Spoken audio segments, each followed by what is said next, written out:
Another part of systems engineering is mechanical control.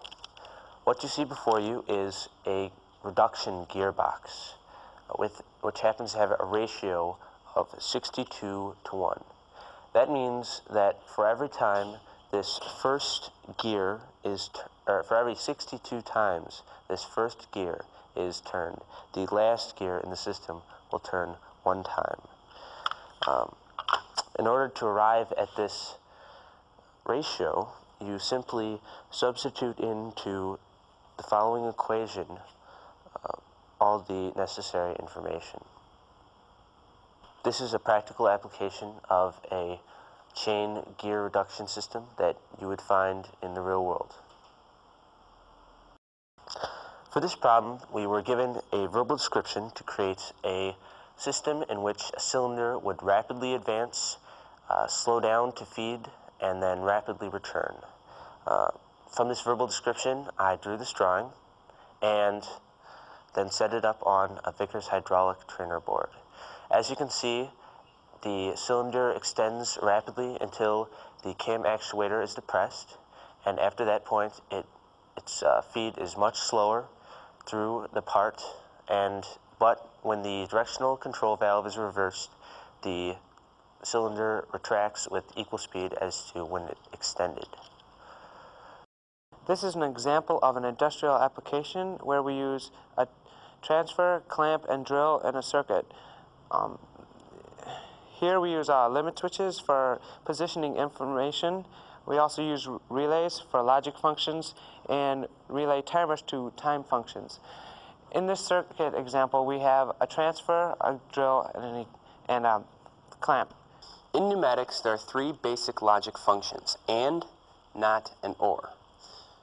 The and function requires that all valves must be actuated prior to extension of the cylinder. I was given this problem, I drew a schematic, and then I set it up on the pneumatics board. As you can see, that all three valves must be actuated before the cylinder will extend.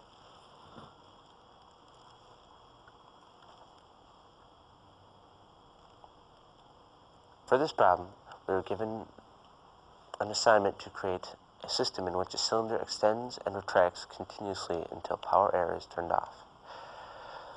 Using this description, I created a drawing of the system and set it up on this pneumatic board. As you can see, as the flow control valves are adjusted, it controls the speed of the extension or retraction of the cylinder. As the cam actuators are hit, it changes the position of the four-way directional valve, which controls the extension or retraction of the cylinder. Hello, my name is Susan Winchler. I am a senior here at Seaholm High School. I've gone through 4 years of engineering at Seaholm. I started with my freshman year in energy technology, learning about alternative energies, as in solar and wind generators. I've also gone through systems engineering, which is learning about hydraulics, pneumatic controlling, and circuitry for electronics. Junior year, we started robotics, which is learning about applying your knowledge to industry today. My senior year, I am now in my advanced year of robotics, which is now away from the machining and the learning we are now applying in simulating industry today. This machine is the same as you saw inside, but this has more of an industrial application. We were given a project to make this machine work. We came up with a sequence of operations, and then we moved it over and we decided to write a program. We started by writing it on the blackboard and came up with a program sheet like this, which is a rough draft. And then after that, we tested it, and it somewhat worked. So we brought it over to these sheets, which will give us a little bit more precise and more accurate description of what the program is doing. And then from there, we actually put it in, came up with the final copy. This program involves 5 inputs, 6 outputs, about 10 relays, and about 10 timers. And all those in combination will make this machine work. If you notice over here, like in the inside, I mentioned that for lab purposes, these programmable PLCs are simply hooked up to a board.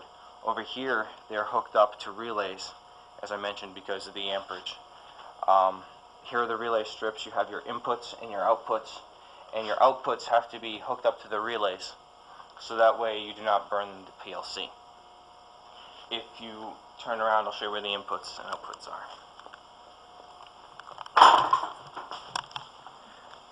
You have one input down at the base of this elevator, which is an optical sensor.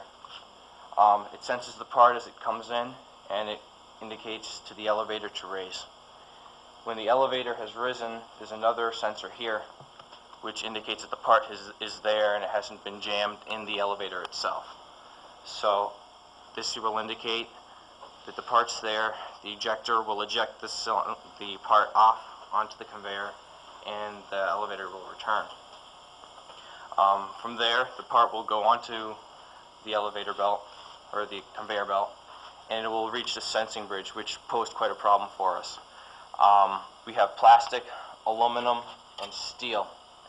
And what happens is when they come through, you have to be able to sense each part individually. We have the optical sensor simply sensing the plastic. And then we have the all-metal sensor sensing the aluminum, and the sphere sensor sensing the steel.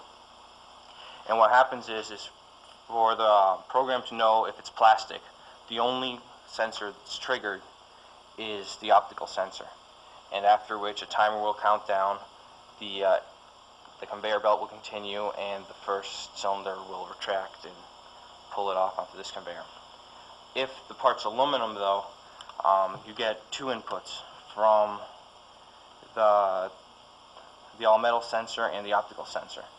And when that happens, both of those signals combined will give it more time and indicate to this cylinder to pull off the aluminum. Our final problem was whether or not to have the steel either be sensed and have all three of them sense the steel and allow it to continue off, or to have the steel cancel the signal of the other two. What happens is if the steel cancels the signal of the other two, we're able to process more parts in a shorter time, because over here we can have another part come up as soon as it passes here, rather than have it signal and have it time for the whole length. So I'll just run it for you again and I'll point it out.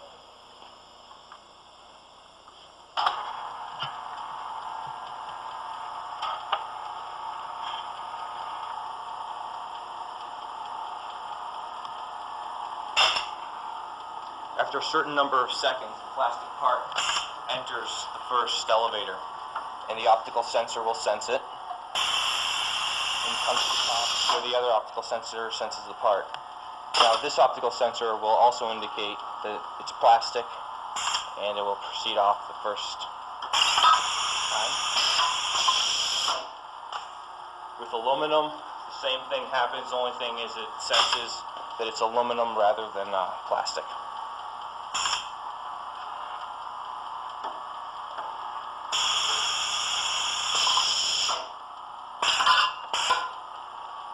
Finally, we have the steel, which cancels out the other signals and will proceed to the end of the conveyor belt.